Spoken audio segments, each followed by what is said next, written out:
5 minutes, a good time, good moment in 5 minutes.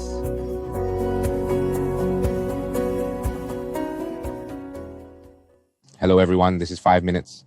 You're with Rawit Hanud Saha. Today, I have an intriguing article for you called 20 Things Nobody Told You About Life After 40 by Karen Nemo. While some of these may already be familiar, I guarantee you'll find them fascinating. It's an engaging piece that playfully explores lesser-known aspects of this stage in life. Don't miss out on the enjoyment of reading it.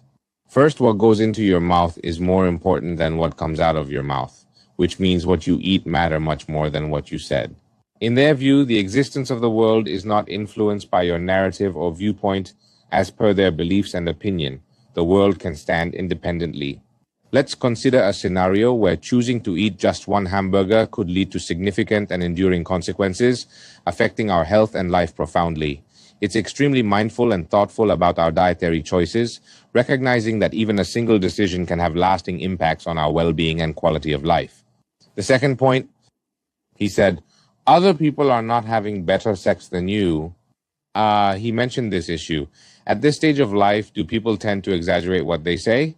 They often claim that there are only a few individuals in their 40s who have better sexual skills than you. Trust me, they say this very confidently. Third, you can't just do whatever you want, then the body will be able to bear it. You can't just always do as you desire. The body has limits. That means don't think that you still have the energy to stay up until 2 in the morning to finish the job or drink as much as you want. No way. That kind of thing doesn't work anymore. Fourth, you started to appreciate youth. When you were a child, you probably experienced feelings of dissatisfaction with your physical appearance, such as not liking your body or certain features. However, you may realize that compared to how you look now, you used to be quite good looking. The fifth thing is, do everything in moderation, including moderation. I like that it said you have to do everything in moderation. No matter what you do, it must be in moderation. Whether working, drinking, or reading, everything must be in moderation. This is the key. The sixth point to consider is that even if you pursue your passions and do what you love, there may still be moments when it feels like a job and becomes tiring. It is often said, do what you love and you'll never have to work a day in your life. However, this statement is disagreed upon. Even if you are following your passions, there will be times when it becomes tedious or unexciting. Therefore, it is essential to understand that doing what you love does not exempt you from these unavoidable aspects of work. All jobs involve work.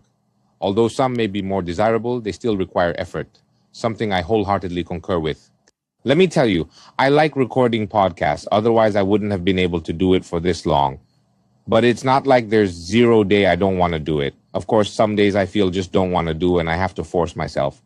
Next point. Being told to follow only your heart is not good advice, especially at this age. It is essential to consider your brain as well. I'm not implying that you should completely dismiss your heart's desires, but it is crucial not to neglect logical thinking. Number 8, your friend is unbelievably dull, and it seems that you have also joined the club. It's dawning on us that most of our pals have become staying at home and watching Netflix. Therefore, fret not. We are all in the same boat during this period of time. The next point is discipline. Disciplined people will always win over talented people. If you can have both, it's better. But in a world where the long game is fought, discipline always wins. So you don't need to bring in the best person to do the job. But the person with discipline is the important one. The 10th point, life is full of unexpected turning points, often originating from peculiar sources. For instance, reuniting with past lovers or embarking on a new career path might arise from the least likely circumstances rather than the expected ones. Point number 11. You can change anything, but the thing that always stays with you is yourself. His meaning is that change the city, the boyfriend, everything, even a new house, but if you don't change yourself. Changing ourselves is the most vital change. Therefore, it is imperative for us to undergo genuine transformation. 12. Success does not materialize in a single evening. It takes time and effort to achieve the desired outcome. We all know this. Number 13. When we were kids, we often heard that we could be anything we wanted to be. However, as we grow up, we realize this is not entirely true. There are always limitations and constraints. Next point. Everything in life compounds. Be careful. What we do today has consequences for the future. Whether it is related to our finances or our health, we must proceed with caution and make wise decisions. Once today is okay, but it's a compound. When the bill arrives, you'll have to bear the burden of paying a significantly higher price. 15th point. You have the ability to form your own family, which includes society, friends, and individuals who share your beliefs and perspectives. This concept can also be referred to as your chosen family. Point 16. This is an exceptionally strange piece of advice. Whether or not you believe this article, he stated that there are times where it's necessary to burn bridges when you have to. There's an old saying, don't burn your bridges, which means you need to maintain connections. Well, if you need to burn a bridge, sometimes you can do it.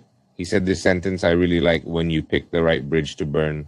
It makes a very fine fire if you choose the right bridges to burn properly. The fireball will be very beautiful. 17. You are the sole individual with the power to undergo transformation. 18. We often hear the saying, you have to make every day count. While this sentiment is admirable, it's important to remember that not every day will hold deep meaning. There will be moments when we simply feel lethargic and spend our time watching television. It's normal to have days like that. 19. Individuals deserve a second opportunity, yet the third instance. Straightforward, 2 times is enough. The third time, it's already a habit. And the last point, number 20. A little chocolate makes everything better, but a lot of chocolate doesn't. The meaning is that just like chocolate, one should not overindulge in or become addicted to anything, whether it be food or other substances. Excessive consumption, even of seemingly beneficial items like water, can be detrimental to one's well-being. Let's remain mindful of our habits and remember that moderation is key. I appreciate your attention during these 5 minutes. Thank you. 5 minutes. Good time. Good moment in 5 minutes.